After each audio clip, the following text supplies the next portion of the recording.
This is why I think Steak-Umms is wrong, right? So big thread from Steak-Umms I've mentioned I think 3 times now. And no, but I think it's important that what's interesting about this is it's a mainstream brand, and they're constantly these brands are trying to one up each other. Wendy's was like always snarking, and they were more of like the youthful, exuberant, like, well, you suck, yeah, Wendy's, and people would follow it and laugh.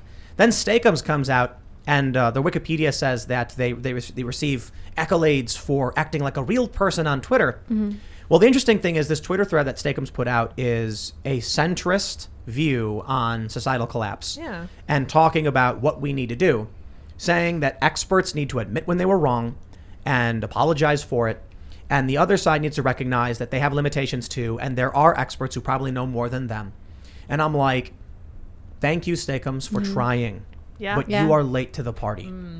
Joe Biden has near universal approval from Democrats and near universal disapproval from Republicans. Nothing will change this. Nothing. You could go to a Biden supporter and be like, I will give you $1 million to put on a MAGA hat. And they're going to be like, no. Okay, maybe $1 million. Yeah, a million. But I'm exaggerating. But I got to be honest.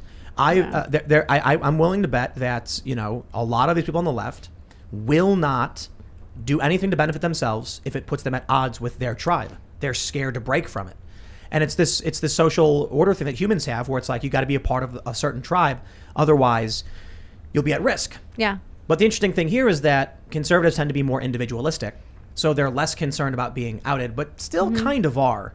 Like when it comes to the culture war, right, there are numerous instances where you could say something that will get a bunch of people on the right angry with you, and they'll start canceling you, and they'll do the exact same thing as the left will do. Not exact same. I talk about this a lot, where I think it is different. Like a public conservative has a much tougher time getting canceled than a public leftist. I mean, they came, recently I've been clicking like hashtags like to see like why a celebrity was, trending, and it's because they hate all of them. All the celebrities are like not left enough. Like this celebrity used to be.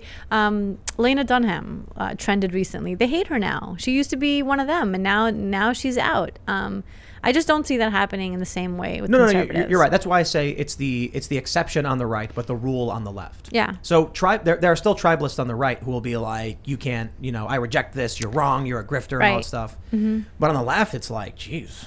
It's like 99 things you could say to get fired, get canceled, and one thing to stay in line on the right with Republicans and conservatives and the intellectual dark web kind of centrists. It's 99 things you can say without anyone caring, but that one thing you can say that'll get you canceled. Yep. Yeah, there was Charlie Kirk, was talking about Simone Biles, and all of a sudden I see that he's trending and there's an uproar.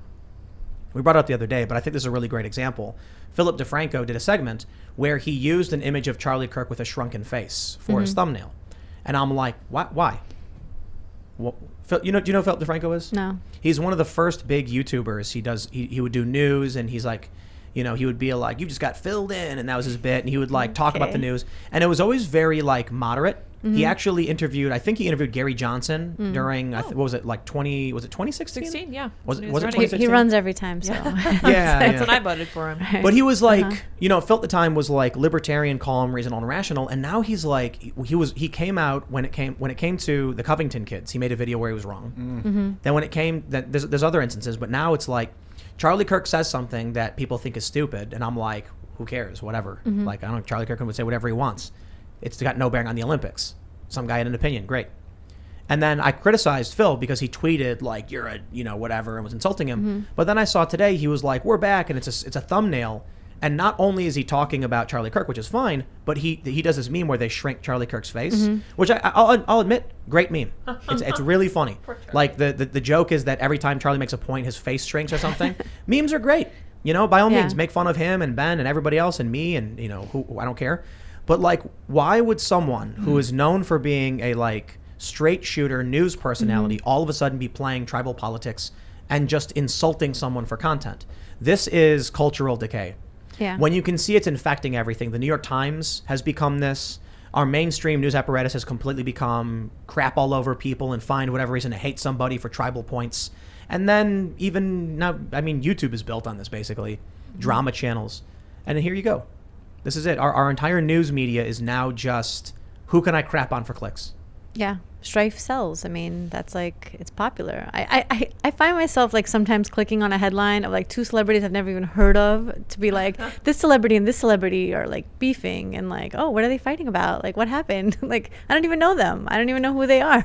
I'll do that, and then I'll see it, and I'll be like, and I'll click it, I'll X out really fast, and I'll be like, I hope the algorithm didn't catch that, but it did. Of course, yeah. It knows I clicked. I apparently, people were commenting the other day that some leftist channel like made a video about me, like an expose, and I'm like, dude, this is like the 80th expose. Who cares? I just ignore all this stuff.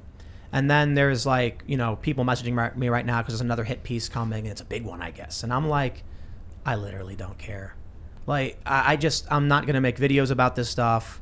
I don't care about myself enough to engage in interpersonal conflict on YouTube, or to be like, oh, Charlie Kirk said this. Now, like AOC, she's in Congress with 12 million or whatever followers, and she's extremely prominent and influential. She's a politician.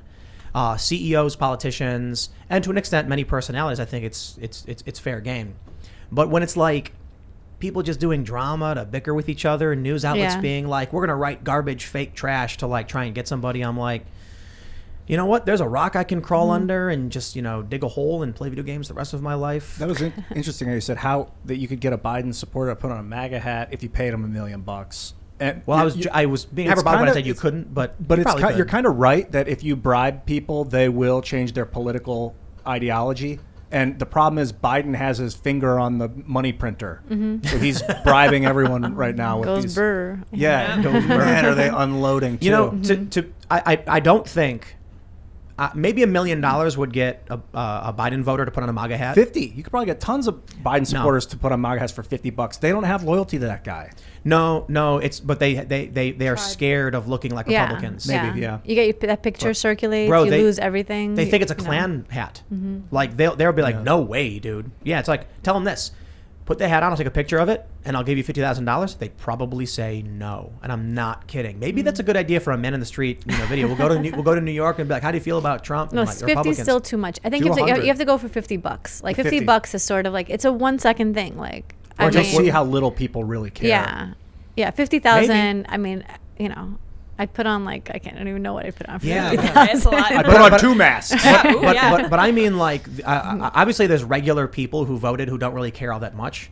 But I mean, like, look at what David Hogg said about wearing masks, where he's like, I'm going to keep wearing because I don't want people to think I'm a Republican. It's like, why? What?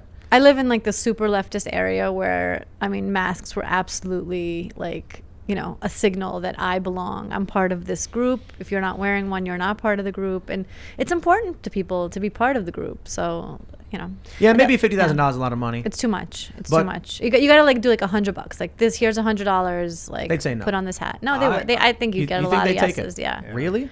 Well, they'd put it on. Maybe like on camera. We're filming. Right. Them. Yeah, I think $100 would do it. Wow. I mean, people are about to get the shot. They've like deferred for like so long. Like the shot, the vaccines have been out for like months and months, but now they're gonna get it for the $100. But like, how much? But what I mean is like when you look at those polled who are Democrats, and they're 90% approval for Joe Biden, those are the kind of people I think would be like never. Right. Regular people on the street. People on the street would do it. Yeah, of course. I mean, like the partisans. Yeah, my neighborhood would be tough. Park Slope would be. Because they're also rich. You told somebody, I'll give you $100 to wear the MAGA hat, and we're going to film you.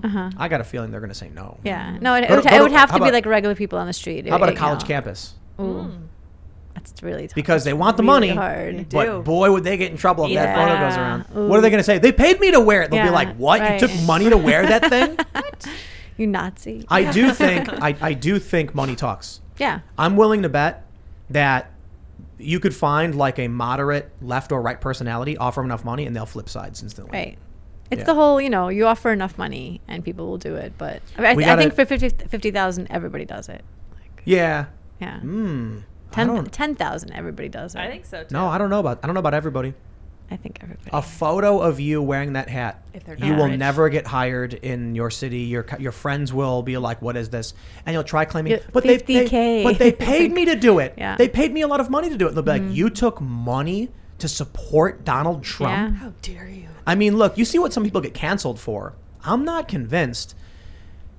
People on the street would Yeah. do a lot for a Klondike bar. You know what I mean? So sure. Yeah, you should just offer just the Klondike bar. What was that's we should actually do forget that. money. No, I want to do this. This melting Klondike Yes, bar. take it. I want to go out on the that. street, and I want to go to. You know what would be funny? We're in an area that's very Trumpy. I'll go in there and ask people to wear a Biden hat. Like, how much for you to wear this Biden hat? I'll take a picture of you. You know what happened? Every single conservative would be like, how much money? Yeah, do you get? whatever. Yeah. Right. You know why? I Again, don't care if melty Klondike bar. Well, no, it's Yeah. like a guy. You find a guy with a MAGA hat, and you Yeah. say, "Bro, I got $50 for you to wear this Biden hat." He'll be Right. like, Yep. "Put it on," and be like, "Are we good? All right, thanks. Have a nice day." Because they don't care. No Right. one's gonna come after them for Yeah. wearing a Biden hat. Right. Yep. Trump hat, on the other hand, Right. Because He's there's acceptable opinions and there's unacceptable opinions. it would be hilarious when like the Trump supporter is like his friend walks up and he's like, "I just saw a picture of you in a Biden hat," and he's gonna be like, "They gave me $50. Let's go get some beers." And they'll high five. No one will care. No one will care. Yeah. In fact, interestingly, there's a phenomenon where urban centers, even in red states, are very pro-Democrat and Yeah. very critical race theory and all this stuff. That's the craziest thing to me. Yeah. It is really crazy. Like to hear that about that in like Tulsa and in other places Yeah. like that. Yeah. Boston. Yeah, even in West Virginia, we'll drive through some areas and we'll see like the new pride flags and stuff like that, and I'm Yeah. like, wow, in West Virginia, huh? But not everybody. You still, if you go to urban areas, you tend to see it. But West Virginia is like the second most Trump supporting state. Yeah. So they're all got crazy things to say about a lot of crazy things. You know? I believe it. Yeah, I'm sometimes like, I would not want to That's have a a little- conversation, you know. But there are a lot of where we are. There's a lot of rich Democrat people from DC who move out here because freedom. Right. Mm. That's People what- like the freedom. That's what happens. Nobody wants to live in DC. There's mask mandates. Right. Nobody wants to live in Maryland. They're very restrictive, and for a while restrictions as well. Now they can drive about an hour and a half, be in West Virginia. There's a funny thing because in the area where I actually live, they say that they can all tell who the DC transplants are because they'll be like, someone left their garbage at Raccoons Came, and they'll be like, and Yeah. they're like, welcome to the mountain. And they're like, there was a bear the other day. And they're like, oh, how many? Just one? Then there's like gunshots going off. And then people are posting online like, why are there gunshots? And they'll complain and they'll come out and be like, I'm wondering why it's happening. And they're like, people shoot all the time. Yeah, I'm Here. st- There's like a range right down the right down the road. What do you Right. expect? It's crazy. There are people who live within like a few minutes of walking. There's like an open range in the mountain. And there's like a house right there. There's a bunch of houses, and you just like walk for about 10 minutes, and then you're at a shooting range, and the people just live right there shooting every day nonstop. And there's hunting. Yeah. So these urban liberals, you don't want to stay away, man, because it's a bunch of right wing Very nut scary. jobs with guns And bears. Yes. and bears. Raccoons. We really need to spread out. It's so important. I kept thinking when I was like a kid, like 10, 12 years ago, oh, we'll just build magnetic trains from small village to small village and renegotiate our infrastructure. We'll have, instead of big cities, we'll have lots of little ones all interconnected. Where's the magnetic trains, guys? What about like cities that are concentric circles run by supercomputers? All right. That sounds like Burning Man. Minus the computer, I guess. Yeah. Yeah, we don't have a collective cultural mission. It's so weird. I maybe because our technology's been suppressed for so long by like the electric grid, they want to keep those copper wires pumping electricity and making their money off of their copper pipes. And We have no competition, bro. That's the problem. the copper industry. We went to the moon because we were like, Russia, what up? Yeah. Soviet Union, we're Yep. going to go to the moon. So the U.S. had been losing every element of the space race. Sputnik launched first. They put a dog in space. And the U.S. was like, every step of the way, we're behind. Let's go big. Yeah. And so I think like the only thing the U.S. actually won was getting to the moon because they were like, well, we can't win all of these things. Let's just... So they rallied everybody. They made it the mission. Everybody was cheering. They were like, yeah. And at the same time, there was still a bunch of crazy stuff going on outside of that, protests, conflict. Trump was giving a speech and he said that we'll be the first country to put a man on Mars, and I didn't believe him. It was like I just heard it and I was like, you blowhard, like, prove it. I don't believe you anymore. I know that the corporations are more effective at getting people into space than the American government.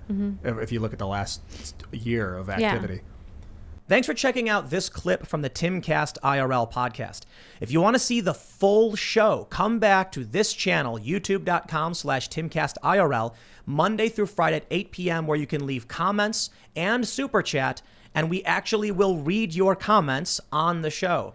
Don't forget to like, share, subscribe. And if you want exclusive members-only content, segments you can't get anywhere else, go to timcast.com, become a member, and we even have full bonus episodes. Thanks for hanging out, and we'll see you all next time.